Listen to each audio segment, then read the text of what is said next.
And the AI stuff's scary because ultimately you'll get the AI deep faking you into, you know. Yeah, there's one of me. There's one of me and Andrew Huberman selling some supplement that's not real. Right. Yeah. Alpha. I don't know if the supplement's real, but I know that the commercial's certainly not real. Yeah, they deep faked you, and I think it went viral on Twitter for a bit. Everybody knew it was a deep fake, luckily, and it wasn't quite good enough. Yeah, and then we tried to figure out who's doing it, and you just run into a bunch of shells. It's like very difficult. I'll tell you offline who's doing it. Okay, I know. I looked into it because I was curious. Okay. I was curious, and that same person had put out a lot of ads about like Kim Kardashian. They had deep fake of Kim. That a deep fake of.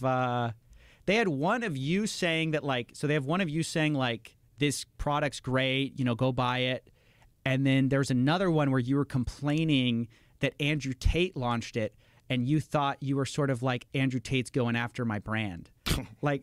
Because it's very similarly named to one of your products. And so it's like, it was kind of this hilarious thing where they were playing both sides. It's like, it's Joe Rogan's. Wow. It's also Joe Rogan hates that it's out there because it's so good. Then it's like Kim Kardashian loves it. They had every celebrity was like basically endorsing this thing all through AI. And it's just a testament of our times. Like, celebrities are the new sort of authorities for better and often for worse.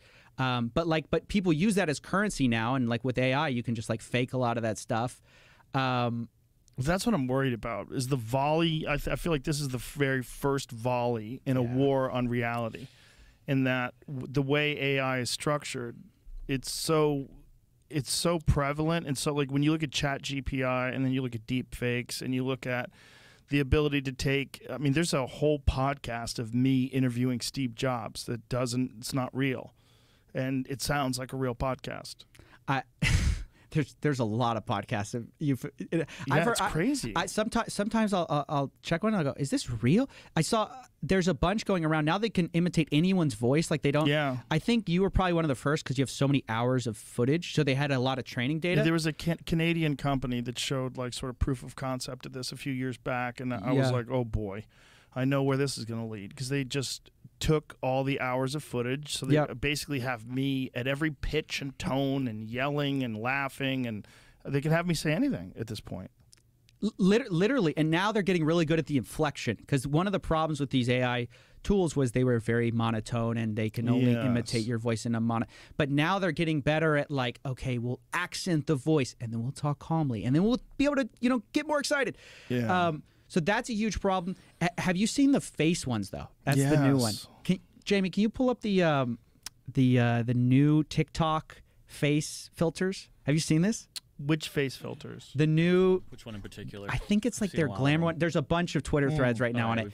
I've seen the glam ones. It's amazing. Yeah. It's amazing how they can put makeup on you. You look different. Yeah, you look different. Yeah. It's literally going to be this new world where you won't know, like catfishing is going to a new level. Yeah, you'll have no idea what someone looks like. There's a woman who did this ad, and she was laying in bed. She's like, I don't have any makeup on. And in the old ones, like there's a really funny video of this person that I know actually who put this filter on, and in one of the scenes she puts her hand in front of her face and the lips are superimposed on her hand, and it looks so preposterous. And the fact that she's so not aware of the fact that this thing is happening, and she put the video out, it's like we were laughing so hard. Like, first of all, you don't look like that. Everyone knows you don't look like that.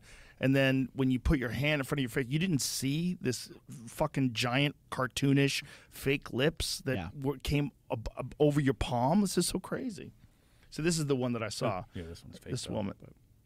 Like, this is crazy. Yeah, this woman now if you touch... Yeah. Well, now if you touch your face, you should be able to... They don't... like superimpose any, like it's all really real. Like you can do anything to your face and you can manipulate it and the AI tracks it all. I mean, and I've seen people do it where they have two screens, like one that's actually them and one that's them with the filter. So you see it side by side. And it's shocking.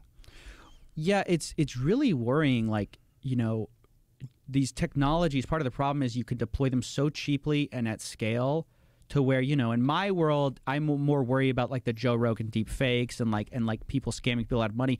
But I also worry about like the romance scammers. Yeah. Like how good that's going to get. Oh, when Chat GPT now has all the scripts down, and instead of paying someone to get it, You have someone FaceTime this person. oh yeah, you have someone FaceTime them. You have it all generated by an AI. It costs you almost nothing to do. I mean, one of the rise of like robocalls was it's just cheaper.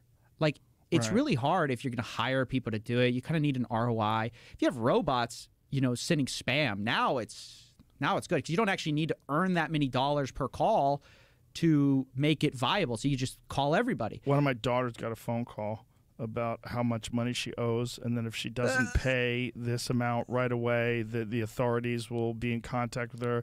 And you know, she was 10, and she was laughing, and she's like, "What is this? Am I in trouble?" she plays it for me. I'm like, "Oh my god, this is hilarious."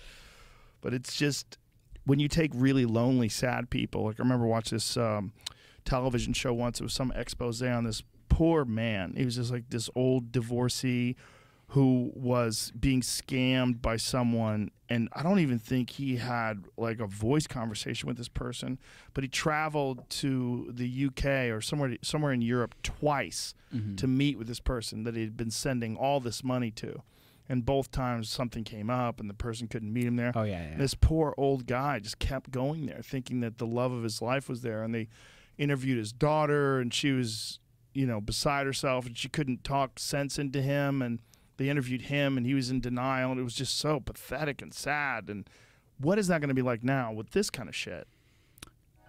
It's good.